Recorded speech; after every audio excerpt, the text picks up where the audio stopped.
Hello बच्चों, आज मैं आपको एक कहानी सुनाने जा रही हूँ। कहानी सुनने के बाद मेरी वीडियो को लाइक एंड सब्सक्राइब जरूर करिए। एक परिवार था। उस परिवार में माँ बाप और एक बेटा था। बहुत अच्छा अपना काम चल रहा था, उनका दिनचर्या पूरी अच्छी तरह से। एक दिन क्या हुआ, उसके पापा का देहांत हो गया। अब पापा के जाने के बाद फिर अपने जैसे तैसे गुजर करने लगे। उसके बाद में एक दिन वो बेटा भी अचानक गायब हो गया। अब माँ अकेली रह गई तो बेचारी बहुत दुखी हो गई। तो दुखी होने के बाद उसने क्या करा कि खाना, पेट ऐसी बुरी चीज़ है जिसमें खाना खाया ही जाता है, चाहे दुखों का कितना ही पहाड़ टूट जाए। वो 2 रोटियां बनाती थी, तो बेटे के नाम की 2 रोटियां निकाल के खिड़की में बाहर रख देती थी और 2 रोटियां बना के खुद खा लेती थी। कहते कोई भी तो खाएगा ही मेरे बेटे का हिस्सा।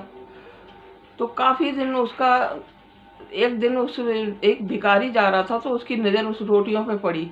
तो उसने हाथ डाल के बाहर से वो रोटियां निकाल ली और चला गया।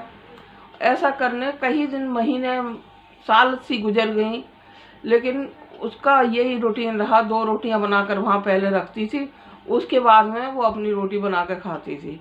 और उस भिखारी का ये रूटीन बन गया था, वहाँ से रोटियां उठा के, भूख लगती थी तो अपने खा लेता था। काफ़ी दिन हो गए तो वो बुढ़िया परेशान हो गई। तो उसने कहा आज मैं इस भिखारी को कुछ मिला कर दे देती हूँ, जिससे ये ख़त्म हो जाएगा ना, मेरा पीछा छूट जाएगा इससे। तो उसने उस दिन 2 रोटियों के आटे में थोड़ा सा जहर मिलाया और उसकी 2 रोटियां मिला के बना के जंगले में रखे आई जाके, और अपनी बनाने बैठ गई। लेकिन उसका मन नहीं माना। उसने कहा कि ये तो मैंने गलत कर दिया। तो उसने वो रोटियां फटाफट वहाँ से उठाई और उठाने के बाद उस रोटियों को ख़राब करके और वो नाली में फेंक दी और दूसरी अच्छी रोटी बना के उस जंगले में रख दी। भिखारी आया, भिखारी अपने टाइम से रोटी उठाया और चल पड़ा। अब चलते चलते वो थोड़ा ही दूर अभी निकला था तो वहाँ पे एक बच्चा मिला उसे, जो बेहोशी हालत में पड़ा हुआ था। जब उसने उसको देखा तो उसने पानी का छींटा अपने बोतल में से निकाल के मारा और उसे जब सावधान हुआ तो उसने कहा बेटा ऐसा कैसे तू हो गया। कहते हैं बाबा मुझे पकड़ के कोई ले गया था, तो मुझे न तो खाने को दिया न पीने को, मेरे को इतनी कमजोरी आ गई कि मेरे से तो खड़ा भी नहीं हुआ जाता। और मुझे पता है कि मैं घर के अपने आसपास पहुंच गया हूं और मैं यहाँ बेहोश होकर गिर पड़ा। तो उसने कहा कि बेटा मेरे पास रोटी रखी है, आप रोटी खा लो और थोड़ा सा पानी पियोगे तो थोड़ी सी ताकत आएगी, तो अपने घर चले जाना। तो बाबा ने वो 2 रोटियां निकाल के उसको दी और उसने, बच्चे ने खा ली।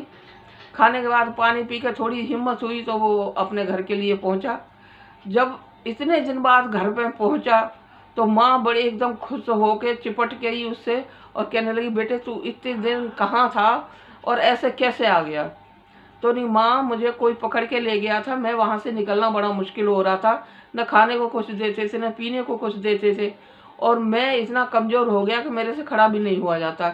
एक दिन मुझे चांस लगा तो मैं घर में से भाग लिया उसके पास से, और भागते भागते मैं अपने घर की ही तरफ आ रहा था तो मुझे बेहोशी आ गई और मैं गिर गया। मेरे गिरने के बाद मुझे नहीं पता कि क्या हुआ। एक भिखारी वहाँ बैठा था रोटी लेके और मेरे से कहने लगा बेटा तुझे भूख लगी है तो ये रोटी खा ले। मुझे रोटी खिलाई, पानी पिलाया और मेरे से कहा अब तुम्हारा घर अगर नज़दीक है तो अपने घर चले जाओ, और मैं आ गया। तब माँ ने एकदम सोचा कि वो भिखारी रोटी रोज़ यहाँ से ले जाता है, आज मैं अगर वो जहर वाली रोटी दे देती तो मेरा ही बेटा खा के मर जाता। तो उसने कहा कभी ज़िंदगी में ऐसे गलत काम नहीं करना चाहिए। तो भगवान ने कहा कि भैया किसी का बुरा करोगे तो तुम्हारा भला कभी नहीं होगा, तो इसको कहते हैं कर भला तो होगा भला। उसने उसकी जान बचाई तो उसने उसको रोटी खिलाई तो वो अपनी माँ के मिला, और उस ऐसे जाके वो कहानी ख़त्म हुई। तो कभी किसी के लिए बुरा नहीं सोचना चाहिए। अगर मेरी कहानी आपको अच्छी लगी हो तो इसको लाइक सब्सक्राइब ज़रूर करिए और बच्चों में आगे शेयर करिए।